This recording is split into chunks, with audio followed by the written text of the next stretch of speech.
and Carrie. What's up? We gotta get right into the story that has persisted. So, like, I think the story dropped a day or two after Mike and I recorded. It was literally the day after. Yeah, of course. Well, I'm not. Normally, I'm upset about that. I'm not as upset about it this week because it's developed. Right, so. we've been the beneficiary of seeing the story develop quite a lot in the last 7 days. I, of course, am alluding to all of the bullshit that's coming out of Activision Blizzard. Carrie, would you like to walk us through the waters as we deeper into the pool with the story? Yeah, so there's a lot. So basically last week, the California Department of Fair Employment and Housing filed a lawsuit against Activision Blizzard. So when we say Activision Blizzard, we basically just mean Blizzard. That's just, they are now Activision Blizzard after having been bought by Activision a few years ago. But basically, the people responsible for Overwatch and Diablo and StarCraft, Warcraft, etc. So a 2-year investigation by the state agency uncovered widespread discrimination against female employees, in particular in terms of employment conditions regarding compensation, promotion, termination conditions. Company leadership also apparently consistently failed to take steps to prevent discrimination, harassment, and retaliation. Female employees make up only about 20% of the workforce there. And I quote, the lawsuit says that they are subjected to what they call a pervasive frat boy workplace culture, which includes something referred to as cube crawls, in which male employees get wasted and crawl their way through various cubicles in the office and engage in inappropriate, largely sexual behavior towards female employees. They're saying that the male employees often just sit around and play video games during the workday while delegating responsibilities to the female employees, joke openly about topics such as rape, among other things. Female employees are being held back from promotions, despite the fact that they are, in many cases, far more qualified than the male coworkers that are then being actually promoted. So, the state agency is seeking damages, punitive damages, unpaid wages, injunctive relief, various damages against. Yeah, Blizzard. some of the things that are alleged in this suit are wild. The Passover for promotion apparently was disproportionately targeted towards people of color, women of color specifically. That too, yeah. And then trigger warning for suicide. The most shocking story is a anecdote about a woman who committed suicide on a business trip with her superior because of constant harassment that she received, and to the point where like pictures of her vagina were like passed around the office essentially and shared around the office, which is really fucking abhorrent. Just absolutely insane. Blizzard's or Activision's response to this, the initial response when the story first dropped, wasn't great. No, they sent an internal email. Rob,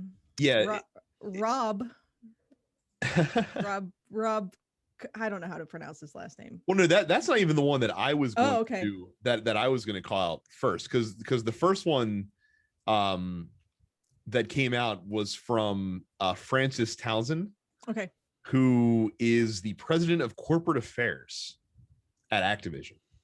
And the letter that she sent out said that the lawsuit, quote, presents a distorted and untrue picture of our company, including factually incorrect, old, and out-of-context stories, some from more than a decade ago. And there was a line in there about something around, like, this is what happens when, unchecked bureaucrats go out of control, and this is why so many great companies are leaving the state of California.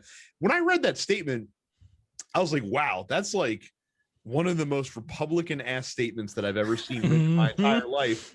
And it turns out that Frances Townsend was the deputy director of Homeland Security in the Bush White House during the Iraq war years, which was a bit of information that was not shocking to learn at all when I found that out.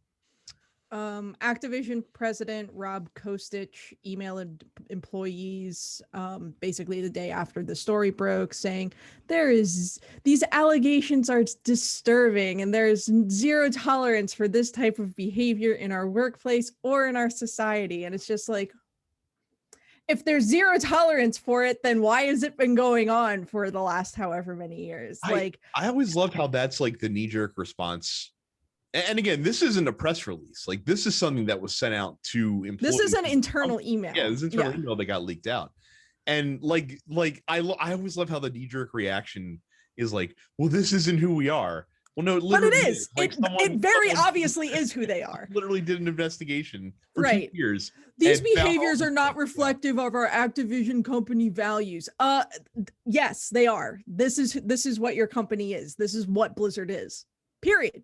Like, there wouldn't be a huge fucking lawsuit if this wasn't what was going on at your company for the last decade. You're like, that shit drives me nuts. I don't know what to say.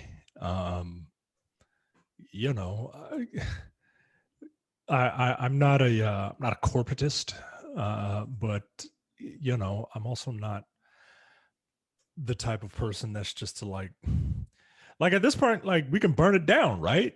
Like, and I don't, you know, and I don't make statements like that lightly. Like, I feel like everybody at the top's got to be gone at this point. But literally everyone at the top has to go. Like, we've said this and we've seen this before in the industry. We saw this with Ubisoft.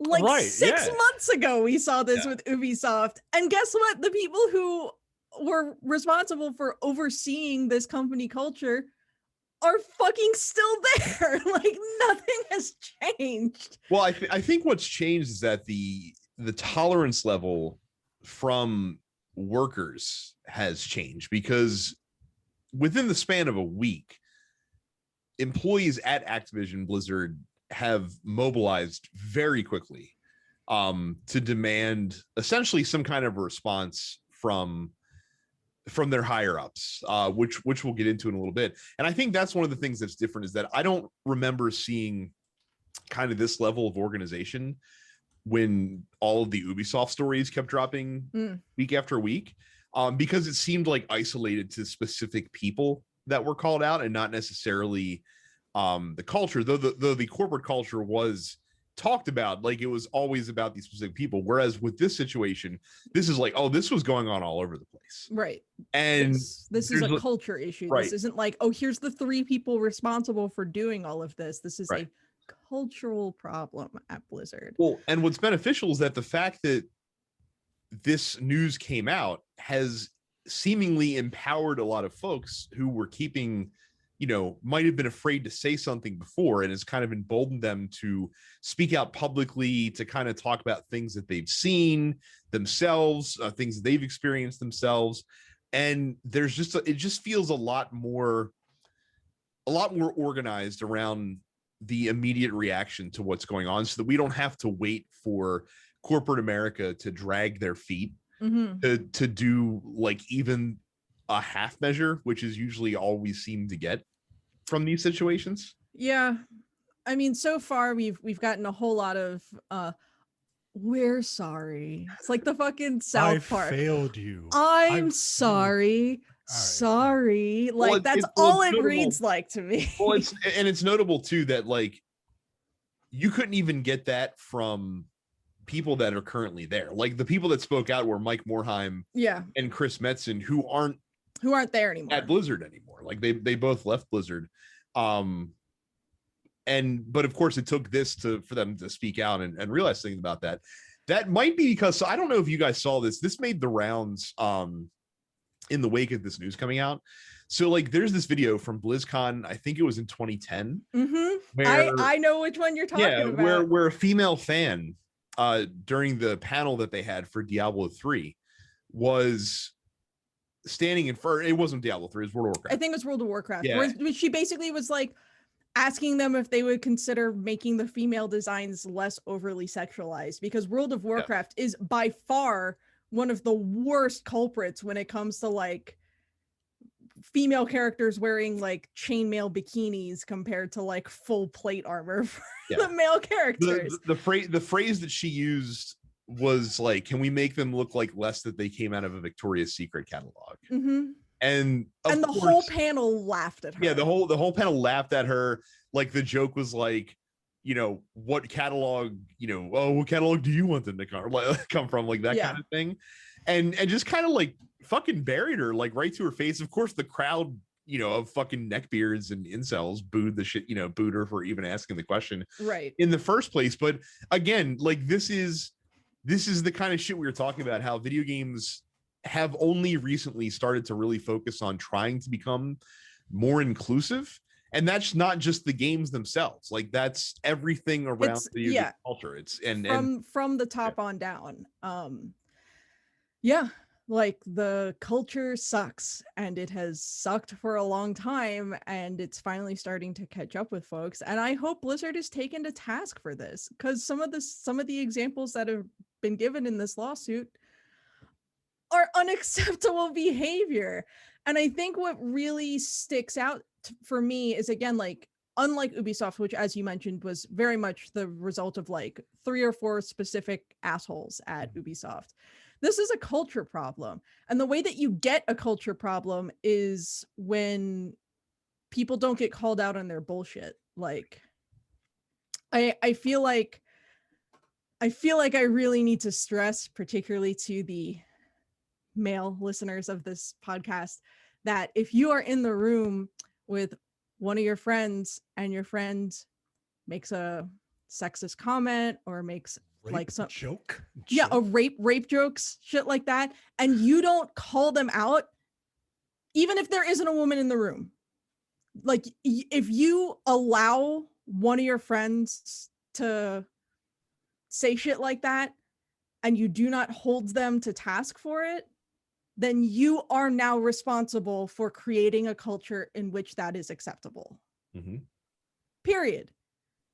Every single little instance of shit like that going, you know, uncalled out, basically, when people are not held responsible for saying the little shitty things, it snowballs and it creates an environment in which, you know, people are passed over for promotions because they are women, or someone's, you know, revenge porn photos can be shared among employees and coworkers, leading to someone's suicide. And that is just something that happens because the little things were not called out. Like, period. If you are a man and you are listening to this and you have friends who think it's funny to make sexist, racist, homophobic jokes, and you do not call them out on their bullshit, even when a person of color, a woman, a member of the queer community is not in the room, you are now responsible for helping to create that culture.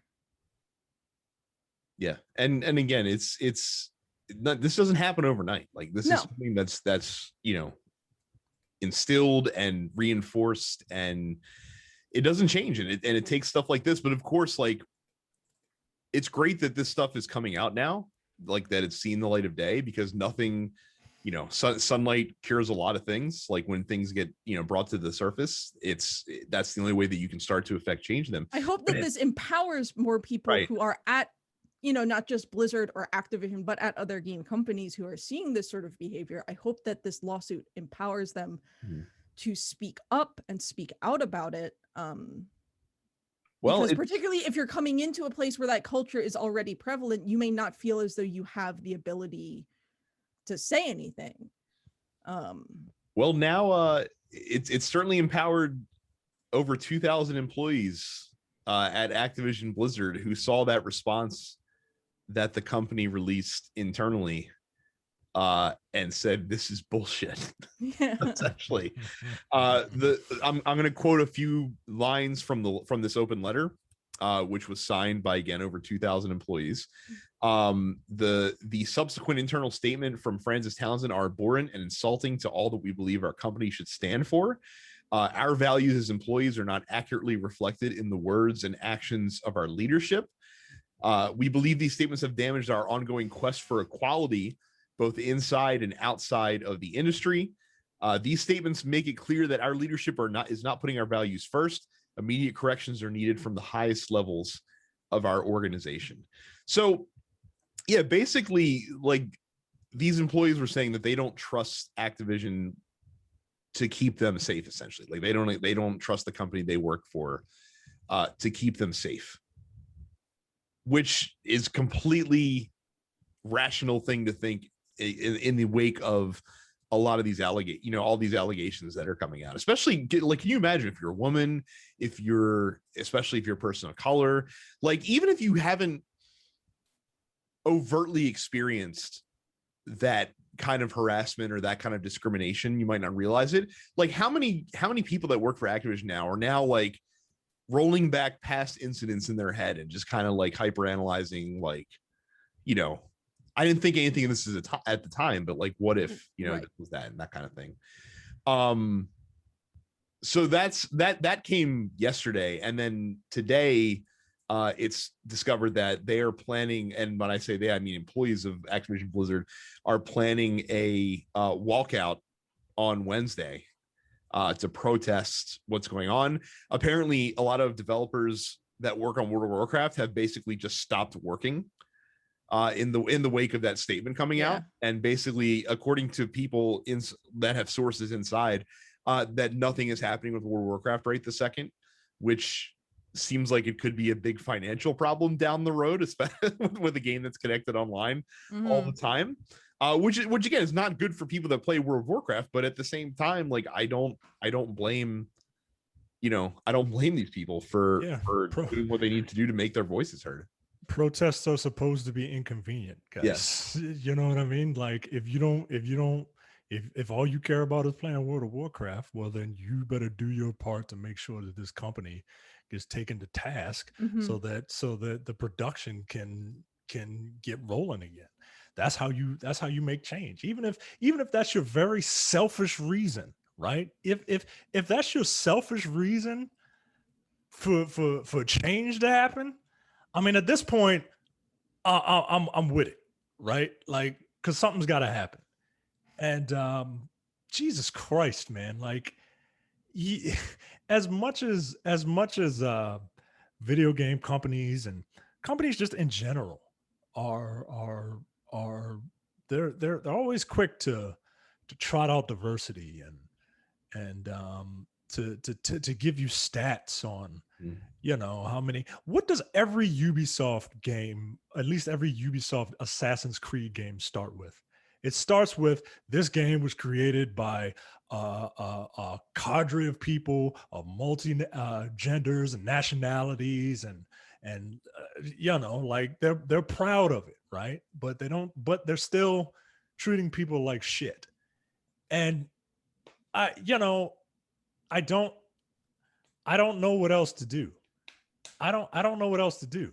I mean, this is the kind of stuff you do. I mean, and that's the thing. Like, there's a lot of people that are like, oh, well, like boycott buying Activision Blizzard games on a consumer level. And boycotting a game works if you're disappointed with the game itself and the direction the game is going. Boycotting a game doesn't necessarily work to change the culture inside of a company.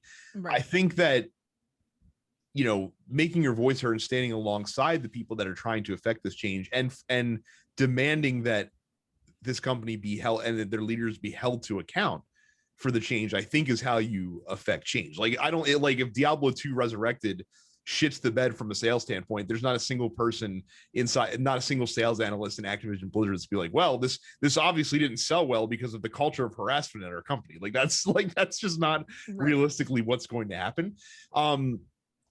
Some of the things that the employees that are walking out are demanding, like, this is kind of like their list of demands, is transparency around employee compensation by gender and ethnicity, a third-party audit of the company's reporting structure, human resources, and executive staff. And then they're seeking to end mandatory arbitration clauses that are in current and future employee contracts, which arbitration is a shitty thing that lots of large corporations can do. And they're basically like, you're not allowed to sue us. Like, no, it's not that you can't sue them, it's that you can't take collective action against them. Like you can't do like class action suits against them. You have to handle things individually, which then hurts the plaintiff's ability to win those cases in a lot of circumstances. Absolutely. They got a team, they got lawyers on retainer, right? And who are you? You're here with Lionel Hutz's number on a matchbook, right? Like, it's so frustrating. And I don't understand it. And I mean, I really don't understand it. Like, all you have to do is put yourself in someone else's shoes. And but Micah, the vast majority of people who I would imagine were the cultivators of the harassment at Blizzard were probably overwhelmingly white and probably overwhelmingly male. Please name me the last time that a white male was forced to put themselves into somebody else's shoes. This is a white male speaking to you right now. Please tell me the last time that a white male. White men are the fucking worst at being able to put themselves in someone else's shoes. Yeah. But that's what I'm saying, right? Like, it's very difficult for me because you are overwhelmingly white and male, and you are the type of white people that I hang out with, the two of you, right? Like, only the two of you and Jack, right? Like the two of you, and. So that's where my disconnect is, right? Because I don't hang around people who are assholes in this type of way. As I'm finding out, people like me and Jack and Carrie, when it comes to whiteness, are the exception, not the rule. Seemingly, that's things are going on. But no, like when you don't live a life of struggle, and I'm not talking about like there's no struggle for white men. I'm just saying in general, like when the world is designed to cater to your specific whims, you don't have to consider things from other people's perspective. No, that's called having privilege. Yes, that is white privilege. That is white male privilege for sure. So that's why these people don't do that. Like we've talked before about how a lot of these high-ranking executives, when it came to Ubisoft specifically, was born of a lot of people who didn't tell them no, or someone tried to hold them to account like there were consequences for that person. This is just kind of that whole thing rung amok. Again, when you looked at the panel in that World of Warcraft panel that I mentioned, I could be wrong. I'm pretty sure that every single person on that panel, every single developer. No, I looked. It was a white man. Right. White and man again, across the board. That was 10 years ago. The industry's come a long way from the standpoint of diversity, even in that time. However, the fact remains that was what was driving the culture of Blizzard forward, was a lot of white guyness that was just kind of permeating. And when the office is made up of mostly white males, which again, I'd have to imagine just based on demographics in the video game industry, like that's just kind of how it goes. People don't have the courage, or people don't feel like that they can speak out against stuff because they're worried about how it's going to affect how people view them in the office, how it's going to affect their current career, how it's going to affect their future career. The video game industry is ultimately a very small industry. Like, a lot of people know a lot of people. Very incestuous, yeah. Yeah, so if you get branded, like a troublemaker, or if you get branded someone who's difficult to get along with, how does that affect future prospects if you want to continue working in video games? So a lot of people, we found out over the years, just have to shut the fuck up and take it, kind of thing. And that's what the problem is, that there's no one calling these people out. I feel like there's a lot of the typical defense of a white man being called out on his bullshit is, oh, it's just a joke, bro, I'm just joking around, you gotta take it so seriously. That's constant, and I'm sure that is what the culture is at Blizzard. And it doesn't help when, again, in the wake of a 2-year investigation, and the suit is brought not by a private person, not by one person suing, by the state of California. the knee-jerk reaction from leadership is, well, this is all bullshit. This is just bureaucrats overreaching and extending their power. And like, again, like just the line in there about like, this is why companies are leaving California. She sounds like a real bitch. And the bile immediately just fucking raised into my throat when I saw that statement. I'm just like, really, like you're gonna see this, like you're gonna read, like you didn't read what was in the fucking suit that's being brought against you, number one, but you're gonna read the stuff that's in there, and your knee-jerk reaction is gonna be, let's PR spin this, like let's put out the PR statement to try to get public opinion on our side, kind of thing, or try to get our employees' opinions on our side. Like, get the fuck out of here. Like, how amazingly tone deaf do you need to be? Is there a Carrie, I'm asking you, is there a gendered equivalent of an Uncle Tom? Because this is, I feel like all of this is, I don't know. And Aunt Deborah. That's not like what a Mary Sue is, right? I'm still not. No, a Mary Sue is what shitty little incels call female characters that they don't like. I gotcha. Yeah. I understand what you're saying. No, this is a Republican woman who is only interested in continuing to make money. So she's just trying to spin this whatever way that she can. I mean, honestly, you sell out your whole gender.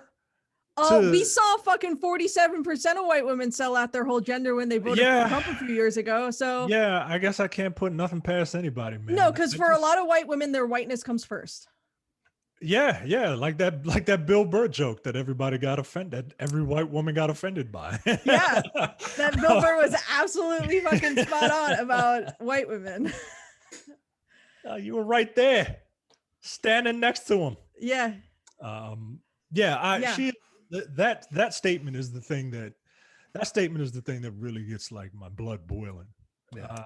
I wonder if they had her put her name on that statement for the sake of having a woman say it. It wouldn't surprise me. It wouldn't have landed the same. Well, I would have been, I guess, worse maybe if Bobby Kotick had been like, "This isn't who we are."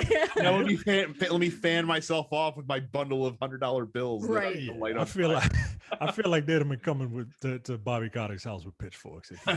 Here's what I think is also likely to happen from Blizzard specifically is the last time we had a Blizzard controversy was a couple years ago when the whole Hong Kong protest shit happened, and they handled that very, very, very poorly. And everyone was like, yo, Blizzard, fuck you guys. And they were like, oh, what if we announced Overwatch 2 and Overwatch 2 is going to have a playable character that's a woman of color? Isn't that neat? Isn't that so neat? We finally have a black woman playable character in this game. Isn't it? Look at this. Look at the shiny thing. Stop criticizing us and look at the shiny thing. I feel like we're going to get a Diablo 4 release date then in the next like 2 to 3 weeks. Absolutely. We are absolutely getting like something related to Diablo 4 and something related to Overwatch 2 within the next 2 to 3 weeks so that they can try and distract the fanboys from the criticism from the lawsuit that they are under. Well, but here's the problem is I would imagine if you identify yourself as a Blizzard fanboy, you're probably not necessarily coming down on the side that we're coming down on. Probably not to overgeneralize. I'm sure there are very big many Blizzard fans who are sure. I have a lot of friends who play Overwatch like in a rec league and whatnot, and they're all pretty bummed out about this. Yeah. And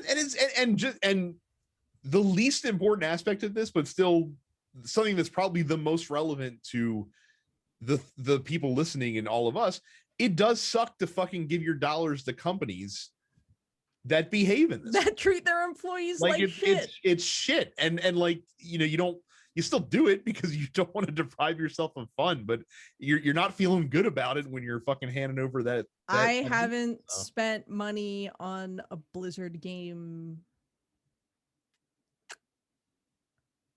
in probably 8 years. Yeah. Did you buy that Tony Hawk game? That's an Activision game. That's not Blizzard. It's Activision Blizzard. You think cube crawls were just happening at the Blizzard office? No, probably not. But I mean, this does seem to be pretty specifically a Blizzard problem. Sure. I'm just saying that like the Call of Duty people are next door. I can't imagine that the culture's 100%. But yeah, it's a shit story. It's been unrelenting. I'm glad that it seems to be going in the direction of action being taken. I think that's a huge positive.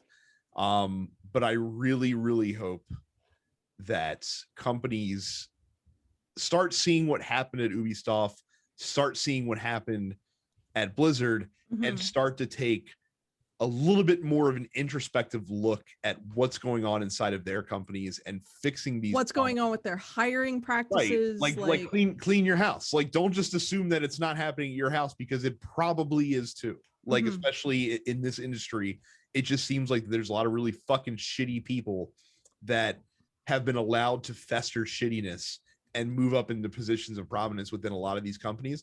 So I'm just saying, don't assume that you don't fucking have skeletons somewhere in your house.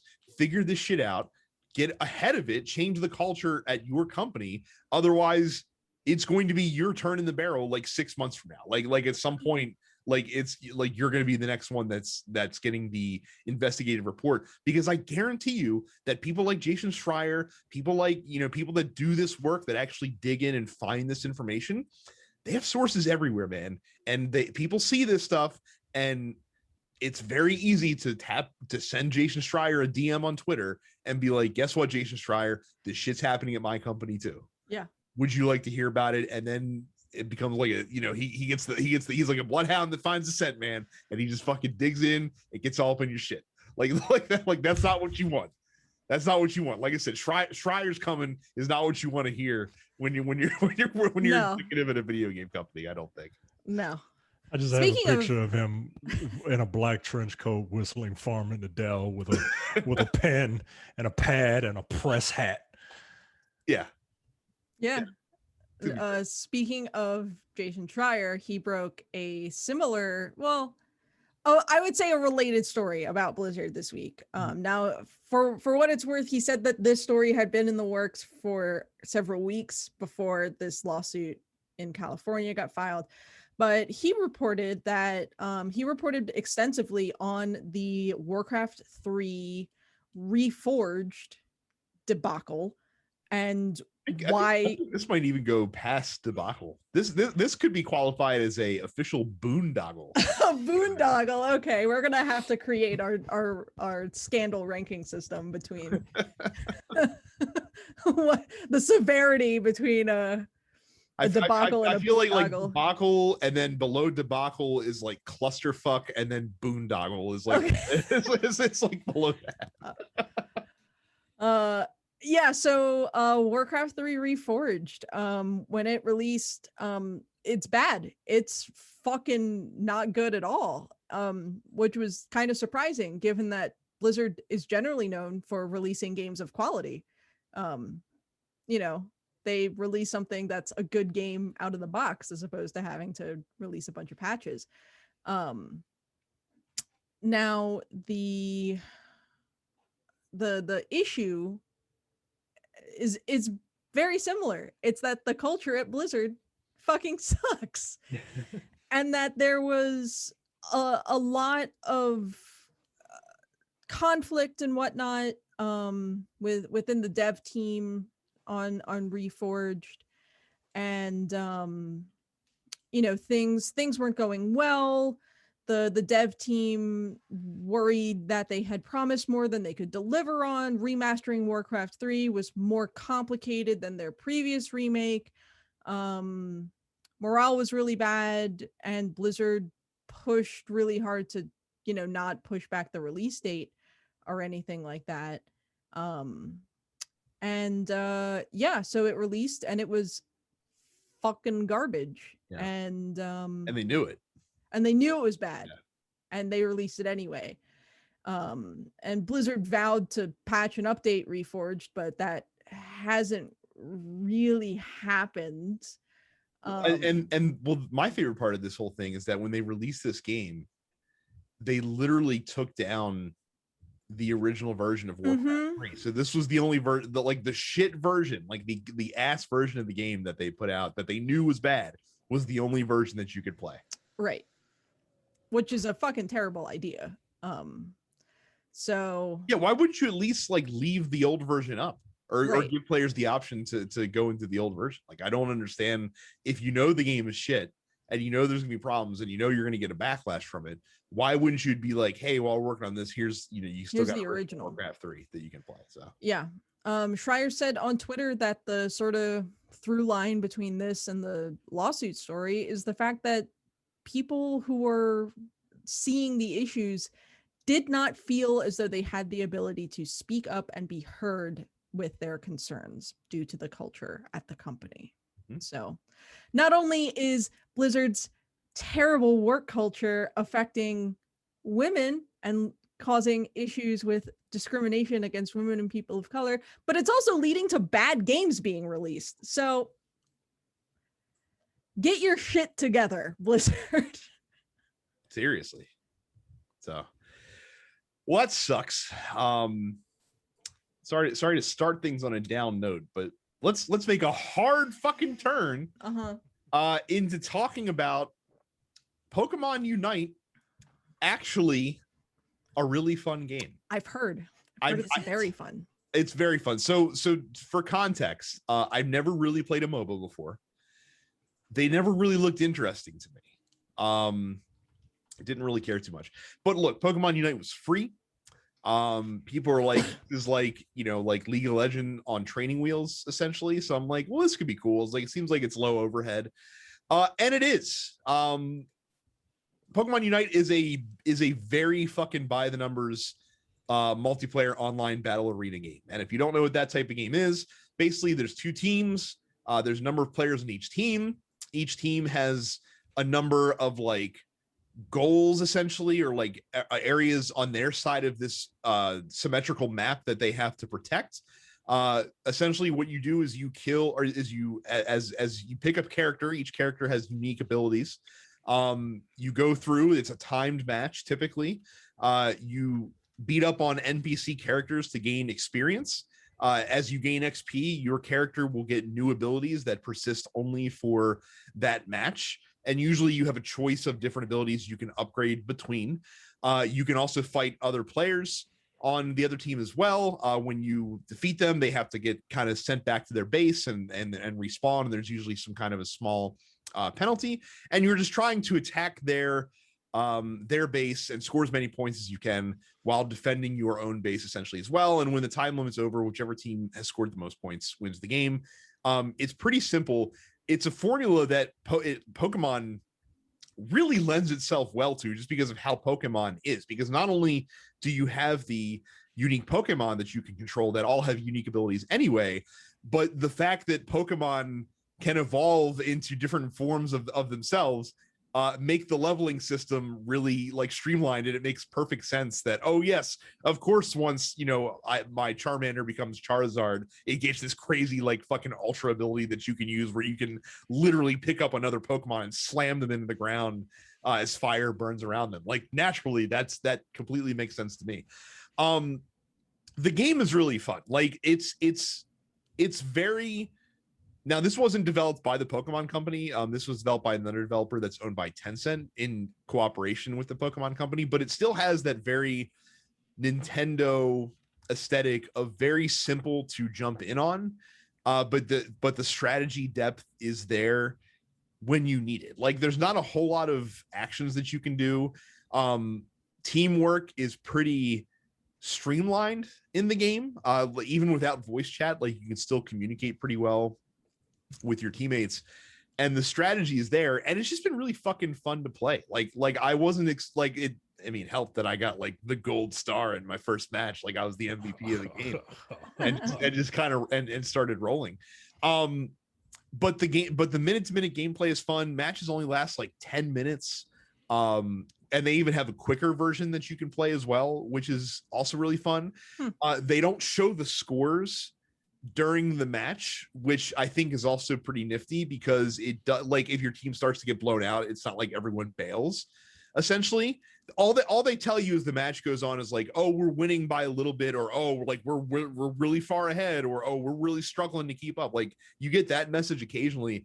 And if your team's really far behind, then basically your team gets to vote on whether or not you want to surrender, so you don't have to like waste any more time fighting a lost cause. It's interesting. That's sort of similar to how Splatoon does stuff. It's very similar to Splatoon.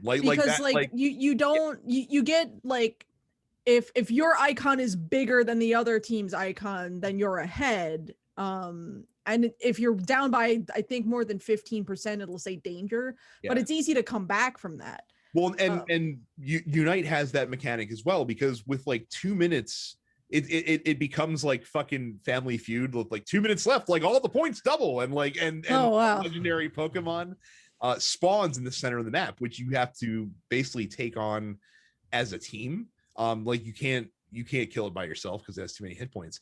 But if your team lands the final blow on the legendary Pokemon, not only does everyone on the team get like a huge amount of Pokeballs that you then have to dunk in the opponent's side, but it also opens their goals up. So normally when you go to dunk points into an opponent's goal, you have to hold down the X button, and depending on how many points you're holding, the longer like this meter takes to fill up. And if you get attacked while you are doing that, then it gets interrupted and you can't dunk what you have. But while your opponent's goals are wide open, like you literally just have to run up to it and tap X and you fucking dunk everything. So like it's a way for if the winning team kills the legendary to kind of cement their victory, but it's also a huge like comeback mechanic for the losing team. If they can get their shit together and work as a team, you can really swing the match back the other direction, which I think is really a really interesting way to go. Like there's a couple matches that I've been in where my team was losing, but we got the legendary, and then we eked out like a 3 or 5 point win, which in Unite is a very tiny amount of points with the scores that are going to be in there for each game. So that's a lot of the good stuff about Pokemon Unite. However, it takes about, I don't know, 10 or 12 matches before you start to realize, oh, that's right, this is a free-to-play game. So by default, you essentially have access to one Pokemon of each of the different classes that are in the game. They have like, attacker, defender, all around, speedster, like stuff like that. So, and then you get to pick another one. Like they're like, hey, here's 3 to choose from, and you can pick another one to unlock for free as well. The rest of them cost in-game currency, and it takes a long time to grind the amount of in-game currency that you need to unlock another Pokemon. Or you can use these gems that you can pay for with premium currency and unlock them yourself. It seems like most of the Pokemon cost like $4 to $5 a piece, which is reasonable. Like that's about what a League of Legends character costs, if I'm not mistaken. But there's also like items in the game. So like you have held items, and held items boost your stats in some way, shape, or form. And you can hold up to 3 of them once you get your trainer rank high enough on each of the Pokemon that you're using. And those items can be leveled up, and they're leveled up with these other items that you have to buy that are called like item levelers or whatever the fuck the name is. And again, they can be bought with in-game currency, but if you don't have enough of the in-game currency, well, then you can just buy more of the in-game currency so that you can get your things to level these things up as high as they go so that you get a bigger stat boost from them. So some people said that like the game can be sort of pay to win in that way, since you can kind of buy these upgrades. I will give the game credit. So aside from the Pokemon itself, most of the things that you can spend real money on are cosmetic upgrades, which is what I would expect from a game like this. They also aren't they're not shoving the like monetary system in your face. Like it's not like on the main menu, like it's like, hey, buy gems here. It's not like if you go to buy a Pokemon, it's not like, hey, did you know that you can pay real money for these? Like it's not doing that. It's kind of like obfuscated a little bit, which is a good thing. But once I got to like trainer rank 9, give or take, which is, I think I'm at like level 10 or 11 right now, it really slowed down. Like you hit that like first gate where it's like, all right, now we'd like you to give us some money, please. Yeah. And it's good. Like the game is good, and I don't think I'd be upset to spend a little bit of money in this game, but I immediately felt like I kind of had to progress at a good rate. And I'm curious, like, so like I've been messing around with ranked play a little bit and been doing pretty well, but I wonder what point I get to at ranked play where it's like I'm just getting my teeth kicked in by better players, and if I don't have these upgrades, like I'm just gonna get lost in the ranked play shuffle. Like that's kind of like what I'm afraid of happening. But it's good. It's much more fun than I thought it would be. Okay.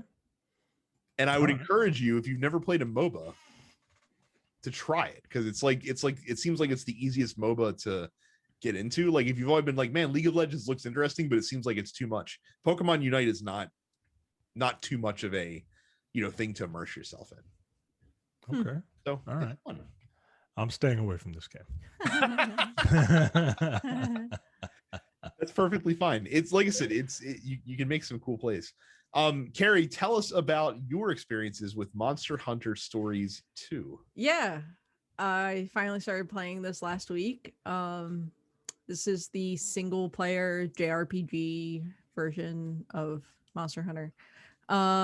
It's good. I'm really enjoying it. It's addicting in that weird Monster Hunter way. So rather than hunting monster, and rather than being a monster hunter, you are a rider. So you find eggs, you find monster eggs, and you hatch them, and you form bonds with monsties. It's basically Pokemon. Like you've got 80 different kinds of monsties that you can find throughout this world, and you find them in dens, and it's sort of random. But you hatch eggs, and you can basically do eugenics, and you can move genes around and basically build up like a really strong monstie. I mean, to be fair, like Pokemon is also kind of a eugenics game in yes itself. It's just like, I'm going to evolve. Like, no, you are not. No, you are not. And breeding specific traits into Pokemon. Yeah, it's very much that. The story. Basically, you're the grandchild of this legendary rider, and there are these strange pits coming up that emit this weird glow that are making the monsters act super violent. So you're like investigating these pits, and they think that this particular Rathalos called the Raisewing Ratha is responsible for it. Who knows if he is or not? I am like halfway through the story at this point. And there's apparently a lot of really good post-game content too, so that's fun. But yeah, battle system's really simple. It's literally rock, paper, scissors. You can attack with either a power attack, a speed attack, or a technical attack. So a power attack beats a speed attack, a speed attack.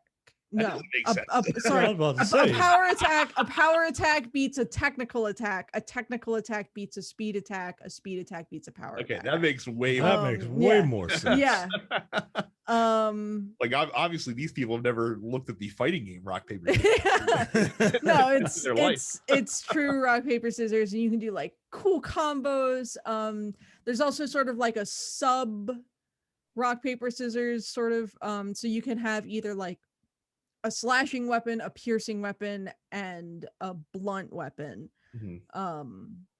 So like they don't have all of them, so I unfortunately cannot main lance in this game. The only two piercing weapons available are bows and gun lances, which is fucking lame. But it means I have to play with gun lance, because I'm not gonna play with a bow like some fucking nerd. Yeah, get out of here.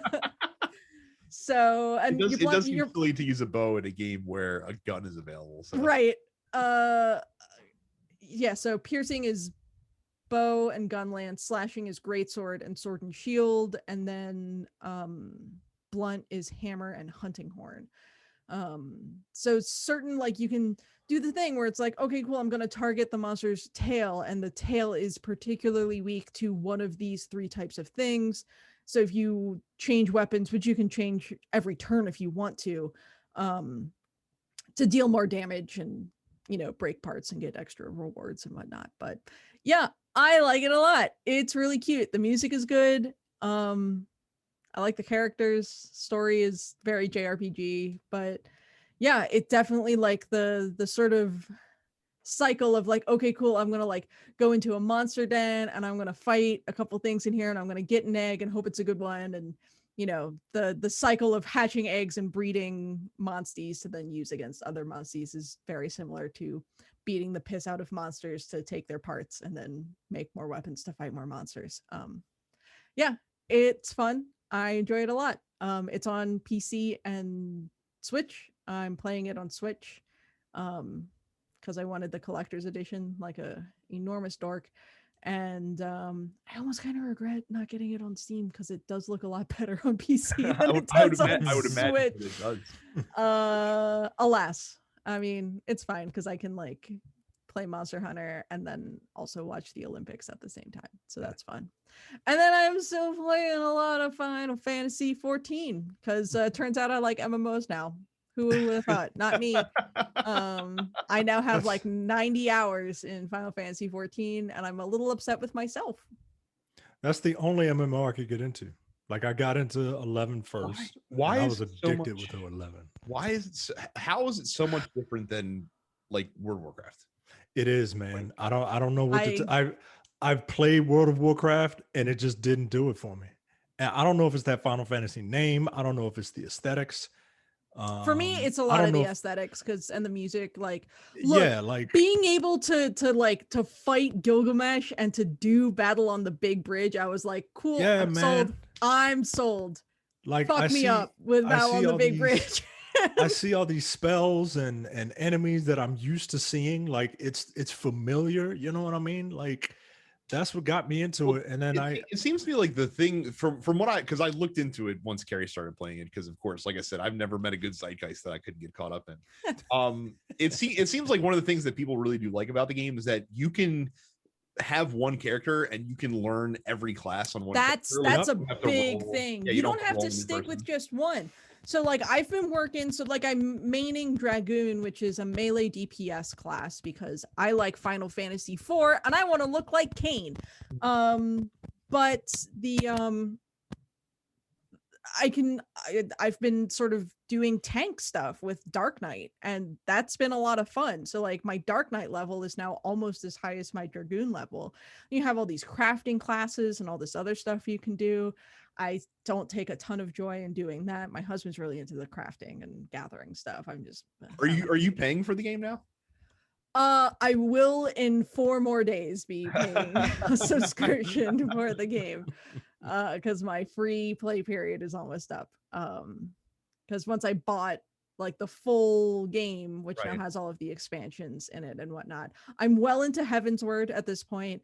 I thought the story of Realm Reborn was fine.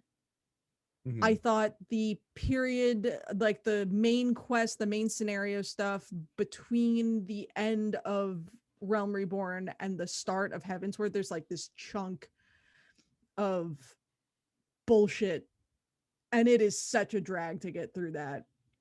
But once you get through that and you're into Heavensward and you're into all the cool like dragon shit, I'm like, fuck me up with that. Absolutely love that. Love like actual high fantasy Final Fantasy stuff. Yeah, because what I don't love is like the cyberpunky modern. I gotta tell you, I'm really looking forward to getting a proper like old school themed Final Fantasy game. I am really looking forward to 16 because it looks like an old school high fantasy Final Fantasy, and it's also being developed by the main creative team behind 14. Which again has been Evil East, doesn't it? It takes place in Evil East, doesn't it? Does it? I think so. I thought I saw that somewhere. I thought the whole point was that they're not supposed to be interconnected with one another across different iterations. I think it takes place in Evil East. If there's a lot of fucking tie back to 14, I'm gonna be a little upset about that. I feel like. Nah, you'll be fine. You'll be fine. You'll just be like, what the hell is a Taru Taru? And then you'll be like, oh, okay, that's a Taru Taru. Okay. No, Final Fantasy 16 is set in the fantasy world of Valisthea.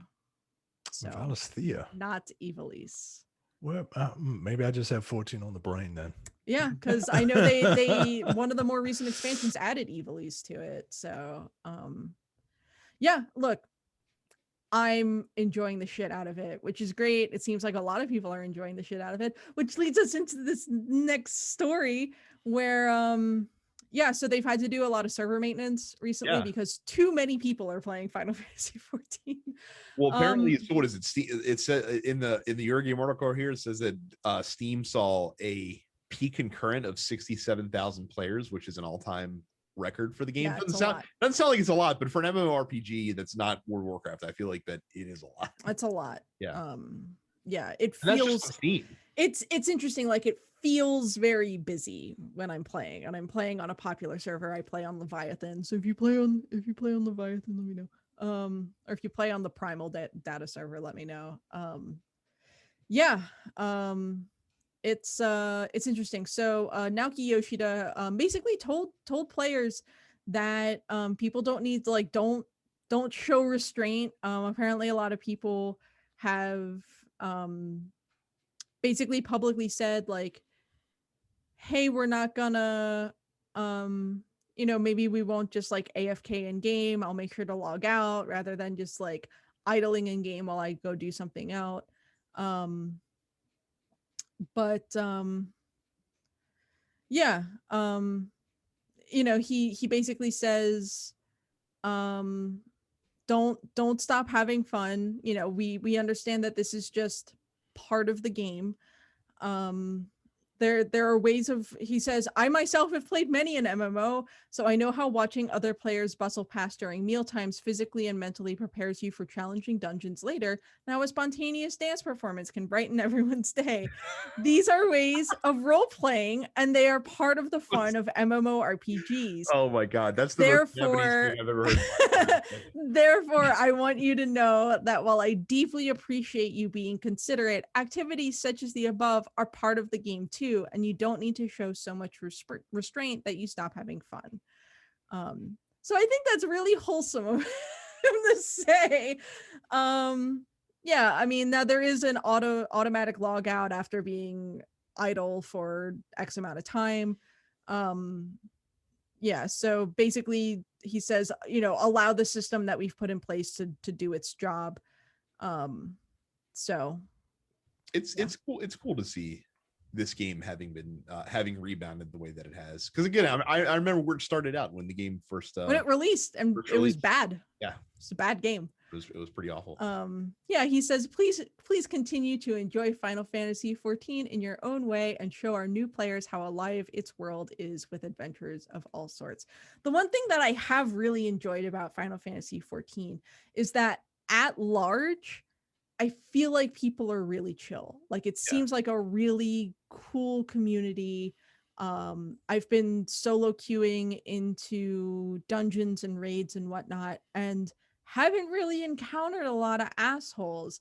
I've had minor annoyances when trying to tank, when like mostly people who are maybe doing a role that they aren't super used to, like healer or something like that. That's the most terrifying thing in the world, is when you're tanking and your healer just like runs ahead into the next room and draws all the aggro, and I am just like, don't. When your healer like waits until you get a sliver of health. Oh, that too. I'm like, over heals your ass, and then the mob is like, oh, that's what we're doing. All right. This reminds me of the what was the, I think it's the Dorkly video of like the white mage in battle, and like the party is like almost fucking dead basically against this big boss, and they're like, heal us, and like the white mage is like, no, I'm going to attack, and he like attacks the staff for like 1 damage or something. Yeah, that's what it feels like sometimes. I've been tanking for some healers who are a little speedsters running ahead of me, and like literally one was so bad where I was like in chat, I was like, hey, if you want to tank, you should maybe choose a tank class. Like, but if you're healing, I need you to stay behind me, please. I'll pull as big as I can without getting us killed, but like, please don't run ahead and pull all the aggro and get yourself killed, because none of us can revive you. Well, speaking of Japanese games with very dedicated communities, so I've gotten very into Formula One this season. Like, it took 3 seasons of Drive to Survive for me to like actually want to start watching Formula One, and I'm fucking nose deep, man. Like I got opinions, and I just learned about this shit yesterday. Like, it's amazing, but it has reinvigorated my desire to play racing games with real cars, not like, you know, Mario Kart and shit like that. So I bought Need for Speed Hot Pursuit Remastered because it was on sale, and it was a fun bit of nostalgia, but it didn't scratch the itch I was looking for. Didn't fulfill what I wanted. I realized that I needed a sim game. Now the problem is that F1 2021 just came out, and the F1 series is actually very good, but it's too simulation and just in terms of everything you do, because like in F1, when you go through season, like you literally, like, every race, like you have to do the practices, and then you qualify, and then you have to do the race, and the race can vary in length based on like what percentage of the race you want to do, that kind of thing. But it's very sports simulation, like you're simulating the being in F1. And while I wanted a racing sim, I just kind of want to race. Like, I don't need all the extra stuff that's associated with it. So I gave another chance to a game that I have not given a lot of chance to, and that's Gran Turismo Sport on PS4. Okay. And fam, I have put in 20 hours into this game into the last week. It's really, really fucking good. It's just really well done. And I remember the reason that I stayed away from it is because I'd heard people say that if you're not going to play online, it's not really worth it because there's not a lot of single player content. And it's true, and it's not. So the online content is good. I am very bad and getting the shit kicked out of me, but I have really good sportsmanship, which is important in Gran Turismo. Like, yeah, you have to be a sportsman in the game. If you try to like ram into cars and act like an asshole, then you're going to get dinged and your rank won't be able to rise above a certain level. But I'm really bad. Like, I haven't won a race. Like, I finished like in the top 5 one time, which was great, but mostly I've been in the back of the pack mostly, but I'll get better. I'm not worried about that. But they still have all of the single player stuff that a Gran Turismo game has. Like, they still have the driving school. They have like targeted missions now as well, which you do like slivers of races, but you still have to, you know, run ahead of other cars. They have a really cool thing where for each course that's in the game, they have like it's called like breaking point mode. I can't remember what it's called, but basically you can play each turn and practice each turn on every course so that, you know, you can figure out like how to brake properly around each corner, which I think is really neat because that works kind of like the driving school does. And then they have the campaign mode, which is like the campaign mode in the other Gran Turismos. The only thing that it lacks is the kind of sense of progression. Like, it's not a proper campaign. It's like, hey, you can do all these races and all these tournaments, but there's no like progressing through a story. It's kind of up to you to set the progression for yourself. And I think GT7 is going to fix that, but it's kind of weird just kind of being left to go to your own devices. But at the same time, I'm having a lot of fun. The game throws cars at you like crazy. Like, they give you so many cars. Like every day you have like a mileage goal that's not very high. Like, if you drive like 25 miles over races, like they're like, here's a car. And it's not like it's a bullshit fucking like, you know, Mini Cooper. Like, no, like it's like, here's a race car. Like, here's a formula car that Can you I take a PT Cruiser? There's not, I don't think, unfortunately, in the game. That was another criticism when the game first came out, is that the car selection was very low. I think through updates and things like that, there's about 360 cars in the game now, which is low for a GT game. I mean, that feels like a lot of cars. It's a lot. I also don't know anything about cars. Yeah, it's a lot of fucking cars. The variety of models for the variety of models for each brand is a little lacking for certain brands, but there's still a lot of cars. This is a good holdover for until GT7 comes out, because I have a feeling that when GT7 does come out, I'm gonna get really fucking into it, because that's gonna be like a proper Gran Turismo. Oh, there's also a livery editor in the game, and like you can download like shit that other people made as well in terms of like logos and things like that. So of course my car is decked out in like PlayStation logos as far as the eye can see, and things of that nature as well, which is really fun. Yeah, I wasn't expecting to have played Gran Turismo as much as I have over the past week, but I'm sucked in. And I think you own it if you have a PS5, because I think it was one of the games that was available for free. Oh, in that PlayStation Plus upgrade pack. Do they still have like marathon races and stuff like that? Where you get there eventually. I have it. So like the game has a generic progression system where like as you do races and shit, you gain XP and then you level up and such. So I haven't unlocked the endurance races yet, but they do have them in. Okay. And during the endurance races, like you have to like you have fuel consumption and you have tire wear. So like you have to actually like pit and stuff like that and get refueled and get new tires and things of that nature. And you can change which tires you put on the car to affect the race strategies as well. And of course, because it's Gran Turismo, like you can tune the shit out of the cars. I have to like have a cheat sheet near me to remember what everything does and how tuning them. But you kind of have to do it because like certain races, like you want more oversteer capability because there's a lot of tight turns, but other races you want to like point your camber in so that you can fucking fly down straightaways because there's a lot of like it's I'm getting more into it than I thought. And I think that the falling in love with F1 has kind of helped me along. You're one step closer to building a rig and getting a steering wheel and then building a dash. Look, if you don't think that I haven't at least looked at the wheel, oh no, you are sadly mistaken. I haven't bought one yet. I'm not quite there. I'm fine with it. You gotta wait for Gran Turismo 7 and then the commitment is made. If I get used to driving with a wheel before Gran Turismo 7 comes out, think of how far ahead I'll be when the game does release. I'm just saying. The only racing setup that I want, that I would ever want, is a classic Daytona USA arcade cab. Yeah, I saw on Twitter that you that Chris had never heard of Daytona USA, which I also find incredible. My god. Yeah, I have the soundtrack on vinyl. It's a great soundtrack. One of the all-time great arcade tracks is Let's Go Away from Daytona USA. Yeah. But yeah, he was like, what the hell are you listening to? And I was like, it's Daytona USA. And he was like, I don't know what that is. See, we live in Maryland. That's in Florida.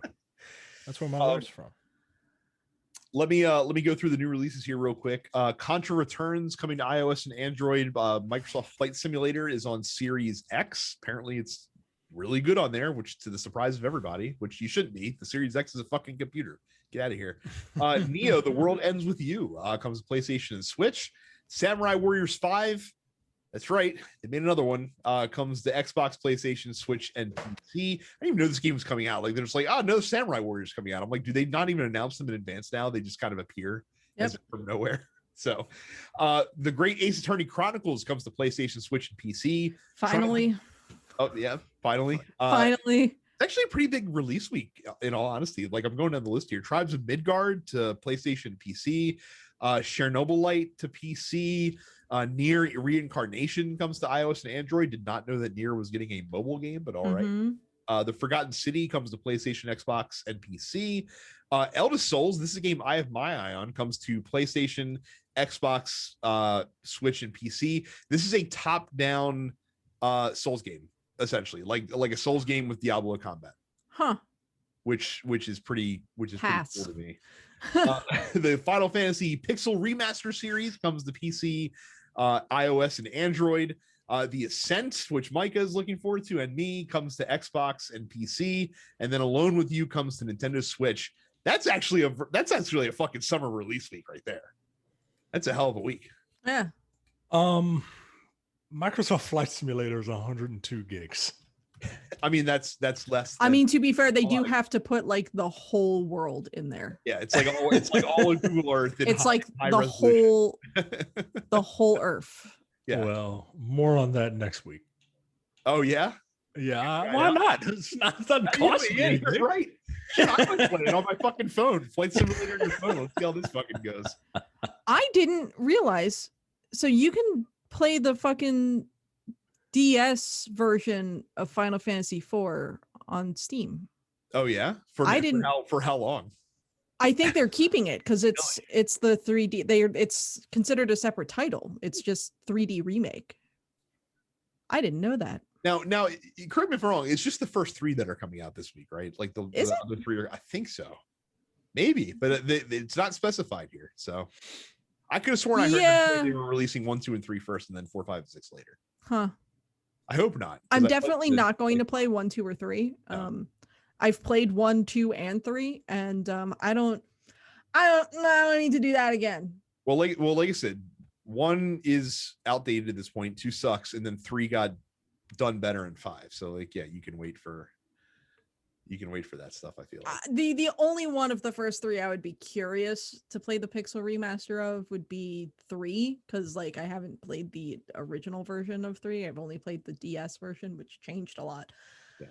No. 1 is an old, difficult JRPG, and 2 is bullshit. So yeah. Speaking of things that speaking of bullshit, come to our Discord server. densepixels.com/fans to come to our Discord server. That's where you can post your questions in the post office at any time. It's also where you can do a lot of different things. You can chat with us. You can help us plan the docket by breaking stories for us.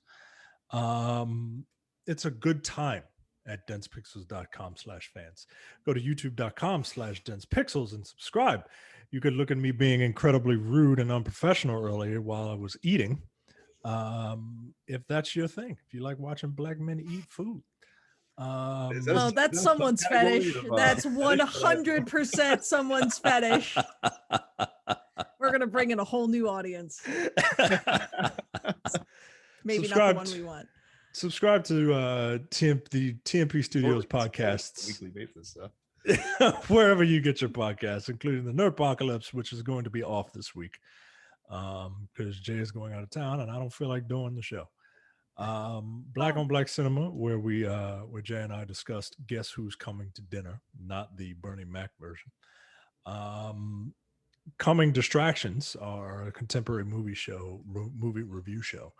And the weekly preview episode of the Look Forward Political Podcast. And if that's not enough, go to densepixels.com/premium for $5 a month or $50 for the full year. You get access to the Premium Slave podcast, including the airing of grievances, No Time to Bleed, The Man with the Golden Tongues, Upstage Conversation, and the full episode of the Look Forward Political Podcast. I believe that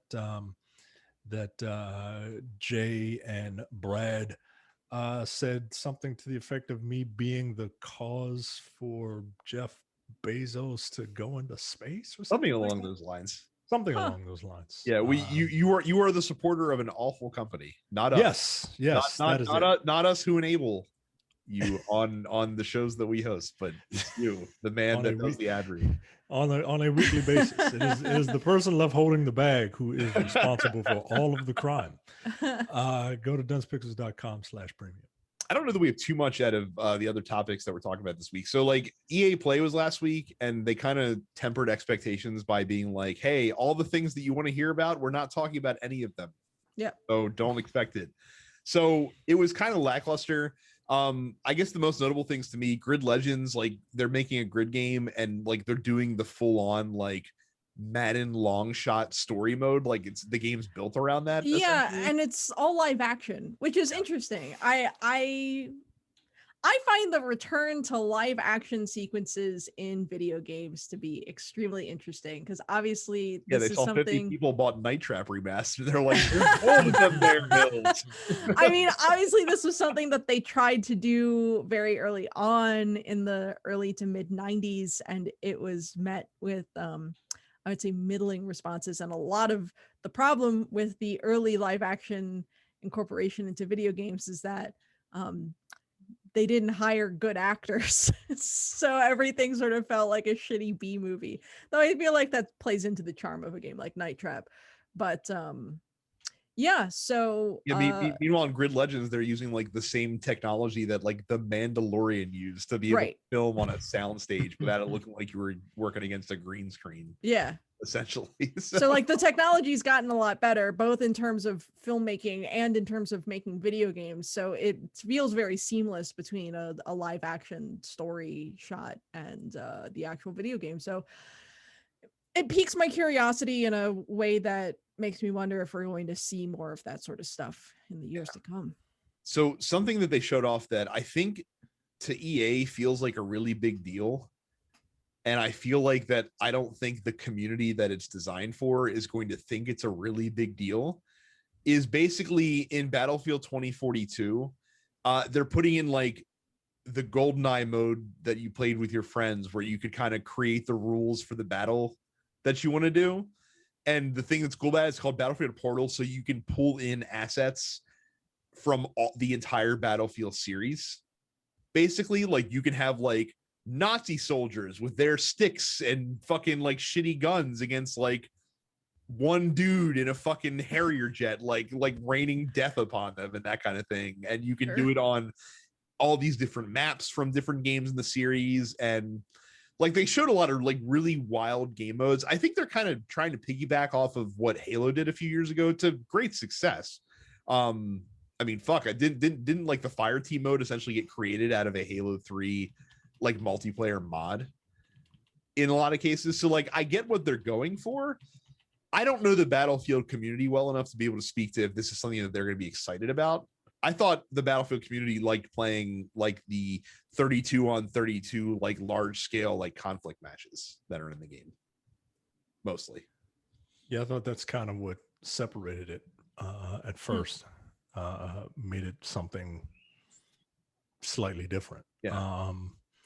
But I guess this is cool. If you want to live out your live free or die hard fantasies of one man taking on a Harrier jet, then you can do it.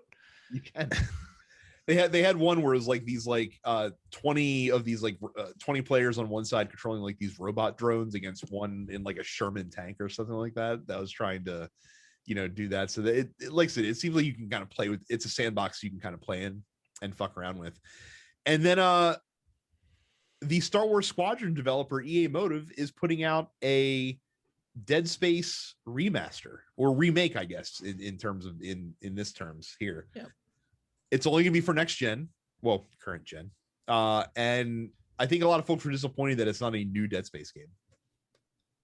Yeah, I think this is one of those things where it's like people have been, Dead Space fans, I think, have been wanting a new Dead Space, and this is like they're like, hey, maybe we'll work on it, but like prove to me that you really want it by rebuying the game that you love. Okay, look, that first Dead Space was really creepy. It did a pretty good job of creating the right type of atmosphere. And it had a cool little gimmick of like limb severing to slow down your enemies. And the story was like, typical space horror. You know what I mean?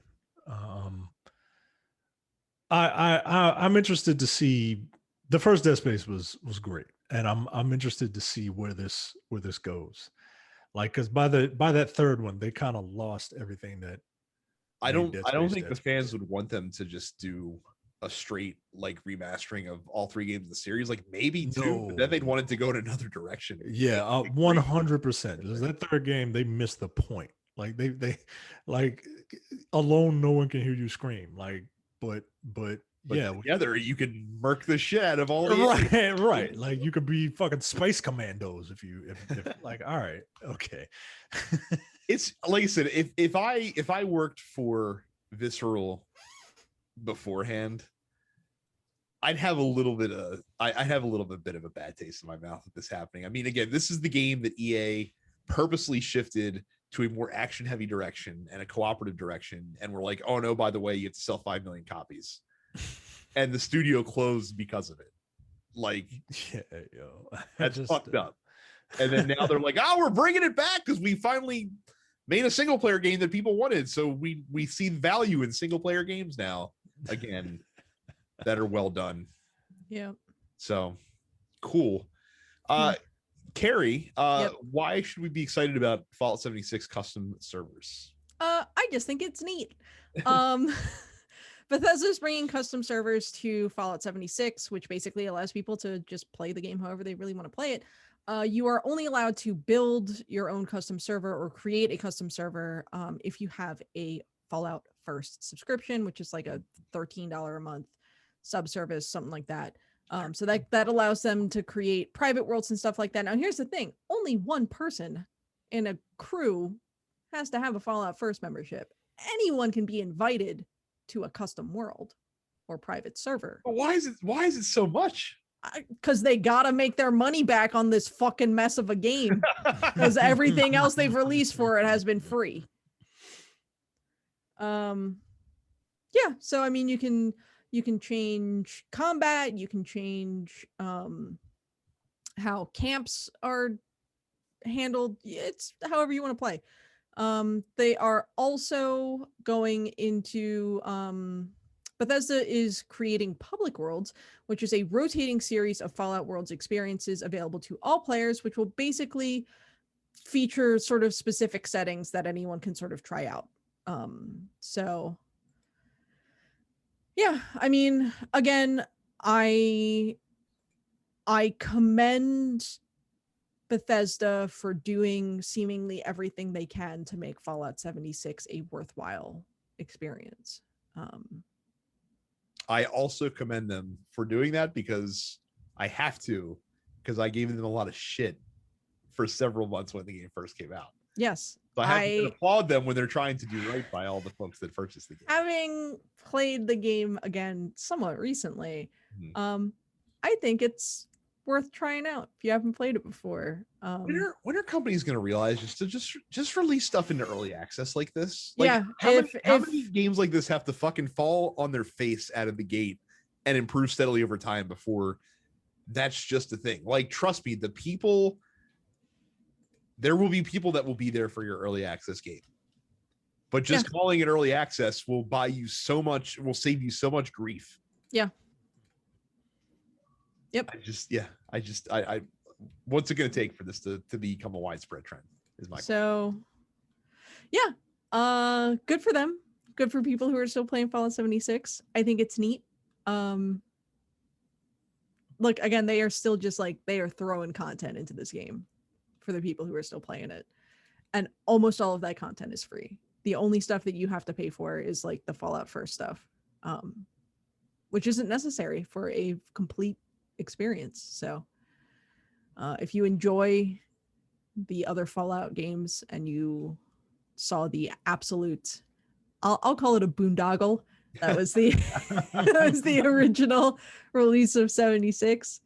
The game's pretty fucking cheap now, I think. I thought you said it was free. Oh, it's just free to play it online. Right. So like you still have to fucking buy the game, and it is like $12. Oh, that's fair, I feel like. Yeah. I would say it's worth $30. That's a bold statement. Maybe.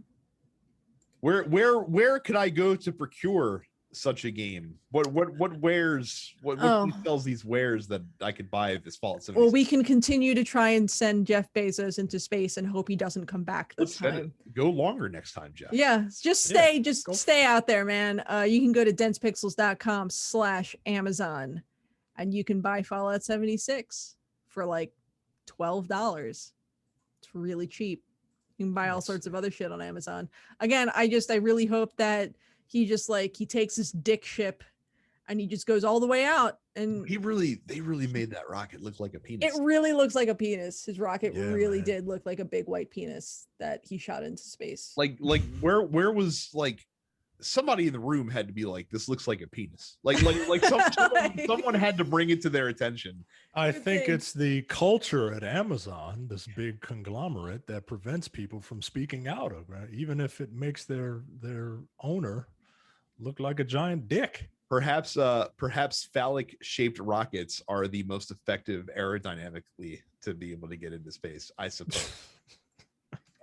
Jeff Bezos and his big white dick. Just the rocket. He doesn't just the rocket. I really hope this whole billionaire space race just just strands. Look, I mean, strands at least one of them. Well, look, I hope it strands one of them. But look, we're gonna need them if we ever want to colonize Mars. Like I feel like man, look, we can't just rely on the government to do it. Man, fucking we're not funding NASA enough to get to Mars. So exactly. If we're gonna reach the Mass Effect relays, one of these guys is gonna do it. Right. I mean, we're not just gonna find Prothean artifacts on Earth. We would have done it by now. I feel that was the case. So we've had a long time. We've dug a lot of things to be able to find a Prothean artifact. It's post office time. 2 questions this week. Rev says, what is your favorite book about the video game industry? Blood, Sweat, Pixels? Like that type of book? About the industry? Yeah. I don't know. I haven't really read any. Not to toot my own horn too much, but I have written several books. I have contributed to many books about video games. You should go to Hardcore Gaming 101 and you should buy some books that I've written for.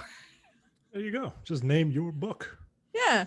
The Hardcore Gaming 101 guide to Shin Megami Tensei and Persona. That's recent. There's a whole guide dedicated to just Shin Megami Tensei and Persona. Yep. Okay. And then they just released a book on Japanese RPGs that was released through Bitmap Books. That covers like 600 something games.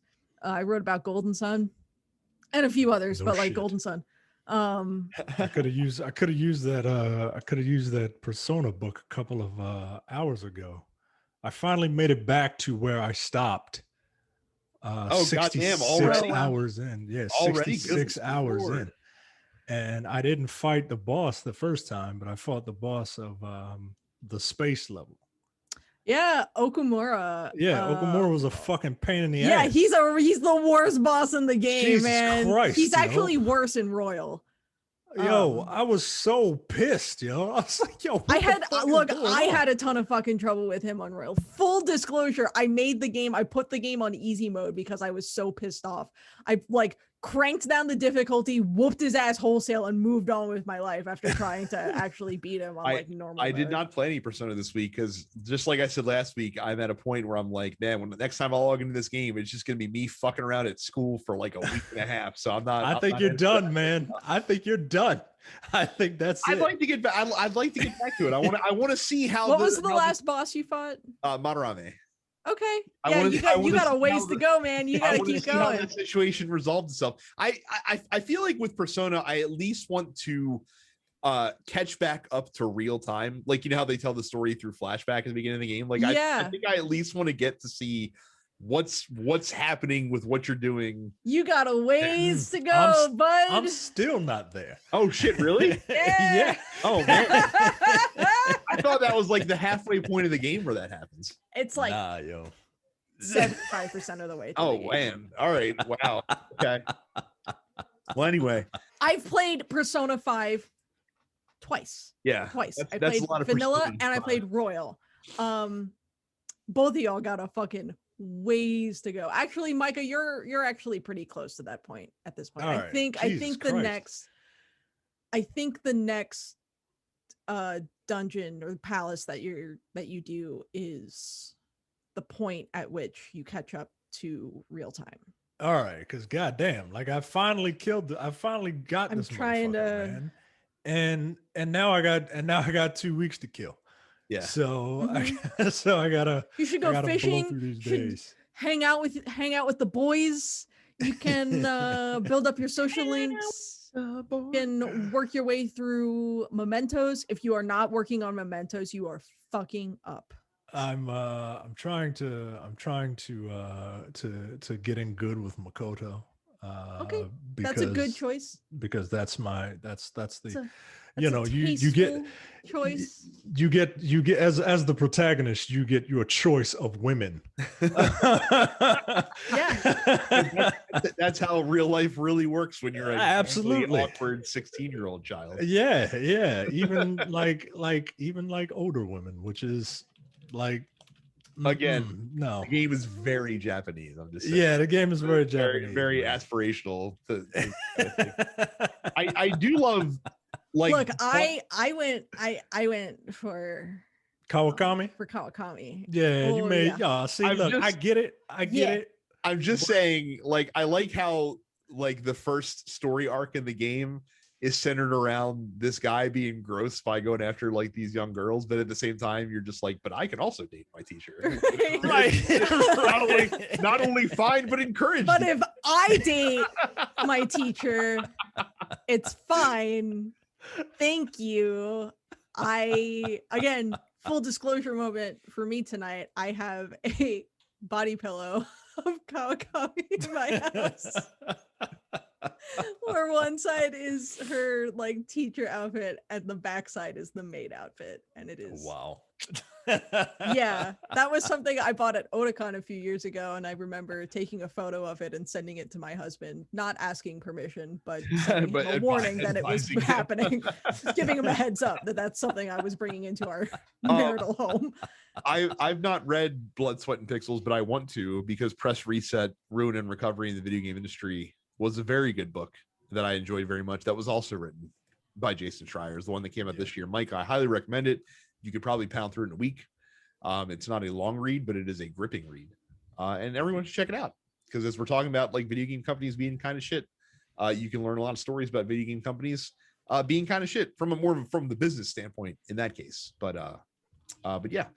And finally, Cam says, which upcoming wrestling film project will be the bigger propaganda piece? The Hulk Hogan Netflix movie starring Chris Hemsworth of all people, or the newly announced WWE Blumhouse steroid trial movie, The United States versus Vince McMahon? The Hulk Hogan movie is going to be pretty bad propaganda-wise. I don't understand how Blumhouse is allowing Vince McMahon to have anything to do with this fucking film, which is going to frame him in the most positive light possible. Yeah, like in a situation that was very dispositive, and it's probably going to shit all over guys like Jesse Ventura, probably Hulk Hogan to some extent, things of that nature.